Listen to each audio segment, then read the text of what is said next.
everyone, and welcome back to the channel. Now, you guys have had a wonderful day. I had the day off. I slept in a little bit. I didn't get a lot of sleep last night. I know Pretty Lady was struggling with some sleep, but that's all right. We also have new issues to talk about, but that's all right, guys. Don't forget, my name's Justin. Hit that subscribe button down below, pushing towards 150 subscribers. We are slowly getting there. Thank you, everyone who has subbed and becoming part of the family. You guys are amazing. Here we go. So this one is a suggestion by Kenny, my cousin. You guys haven't seen him yet on the videos, but he wants to do a video. Pretty Lady told him he had to be in a video soon, so when Pretty Lady says, Pretty Lady gets. So he's going to do a video with me soon sometime, but he wants me to try the Japanese whiskey that kind of tastes like scotch with the Coke here. For those of you who have not seen it yet, I did do a review on this just, I think, last week. It's Suntory Whiskey. It's called Toki, from the house of the Suntory Whiskey, established in 1923. So, that being said, we're going to jump right on into it and see how this tastes. I'm excited. It still throws me off. I expect a cork every time. Alright, so we're going to pour just a little bit in here. Alright.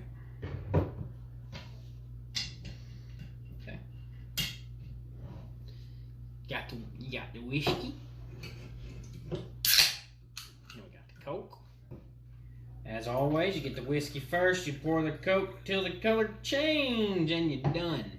That's all you gotta do. Now, so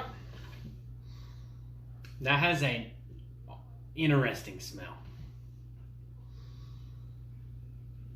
It kind of smells like, I don't know how to explain the smell. The bottle rocks.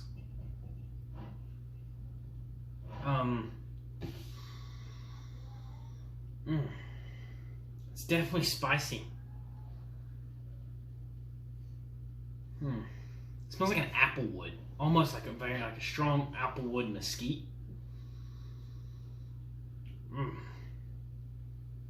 It's very strong smell still from the Suntory, so I'm very excited to taste this. The Suntory is 86 proof, so it's still below that 90% threshold, so I still think it's going to be really good. So, cheers, boys and girls.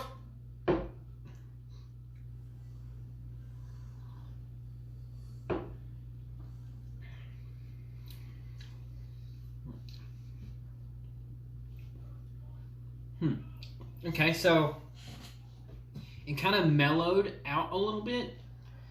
Obviously, there's no burn. There's yet to be any burn with any of these drinks, so I'm assuming something in the Coke gets rid of whiskey burn. I don't know what it is, but it definitely gets rid of the burn.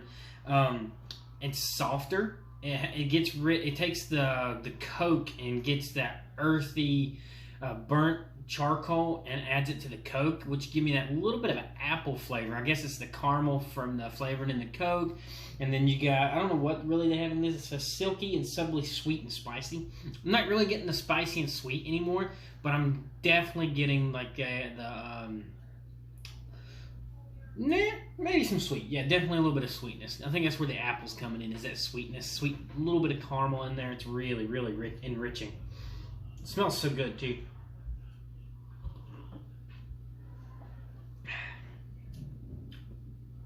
And it actually peaked the taste of the whiskey. So usually what happens with the Coke and the Coke kind of subsides the whiskey.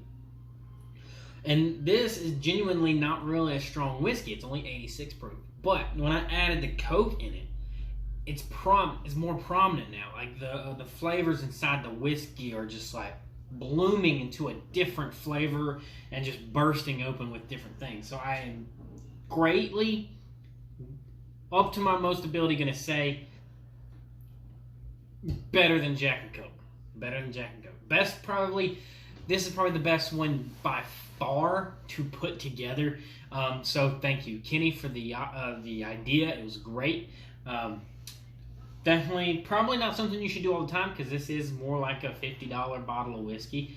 But it still has that amazing taste, and the aroma is just as good. Something just sit around the house and sip on. It is truly amazing. takes the bite off, like I said. I don't know what it is about Coke, but it just gets rid of the spice at the end of the whiskey, which is very, like, weird at the end, because you're like, but yeah, I'm going to get that whiskey burn, and then you're like, darn, there's no whiskey burn.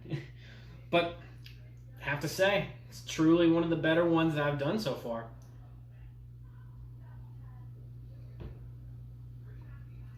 And it's held its flavor more through the Coke than any of the other ones did. All the other ones have lost their flavor in the Coke. This one actually gained flavor, and that's what was truly like mind-blowing to me. But guys, 9 out of 10 right there. That's as hard as I'm going to go with that. That's a 9 out of 10 drink for me. That tasted great, tasted amazing. It is better than Jack and Coke in my opinion. So, moving on. Definitely a little bit of burn sensational. Not a burn like the like burnt wood taste on the end there. So, as you guys know, I fixed the Mustang the other day, right? Well, it decided to break again yesterday. So we figured out what was wrong with it. It's definitely the flywheel now. There's some of the teeth that are messed up. They're not terrible. But we're going to try and possibly see if any of like the bell housing bolts are loose or something like that. I didn't have a lot of time to do that today. Been quite busy. So I'm going to go out there here probably in a little bit and check those bolts. Make sure all the bell housing bolts are tight and snug up against the trans and up against the engine block. So the downside about my car is whoever had it before me was putting the engine in and they dropped it on the engine stand and it broke the ear off on the bottom right side of the engine, or left if you're looking straight at the engine, and they welded it back on. And it just so happens to be that that's the side the starter's on. So we're going to assume that every like year and a half I'm going to probably have to do a flywheel and a starter because of the angle pitch that's in that block until I buy a new block. So as terrible as that is, it's not a huge setback. It's a $70 fix. The only downside is I have to pull the trans out again, which isn't the hardest thing to do on those. So to pull the trans on these T5s, all you do is you drop your drive shaft, you drop your cross member, you pull out 6 trans bolts, and then I believe there's 6 bell housing bolts, and then you're done.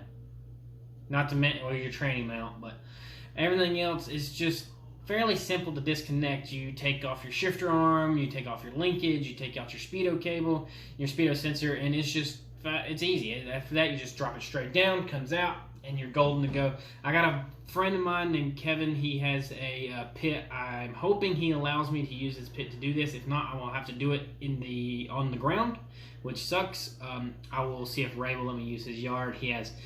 You have to take the flywheel off with an impact, of which I do not have yet because I'm just now buying all my tools. So with that being said, I'll probably have to go to Randy to do all this, and I have to force it to start and drive it there. So it's okay. Everything's going to come out fine. I'm wholeheartedly that after I place this flywheel, everything's going to go back to smoothness.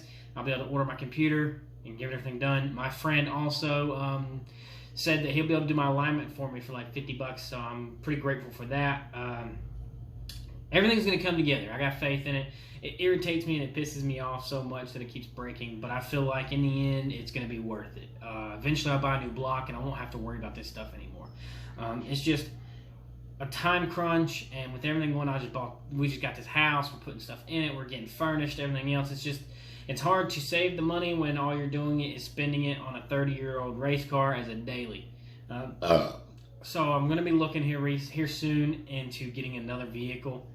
Third vehicle. I'm not selling the Mustang. Just getting a third vehicle for the house. That way I can daily drive something other than the Mustang and get the Mustang where it needs to be. So if you guys know anybody that's selling something, want to work out a deal, let me know, and we'll see what we can come up with. So till then, guys, you know how it goes.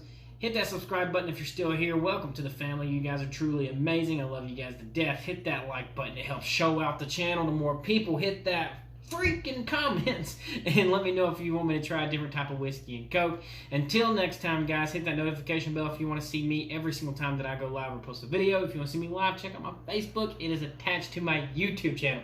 We are growing, we are moving, and I'm so grateful for that. Guys, y'all have a wonderful and blessed evening and night, and I cannot wait to see you guys tomorrow for a great video. It's not going to be a whiskey and Coke video. It's going to be something special because tomorrow is a special day.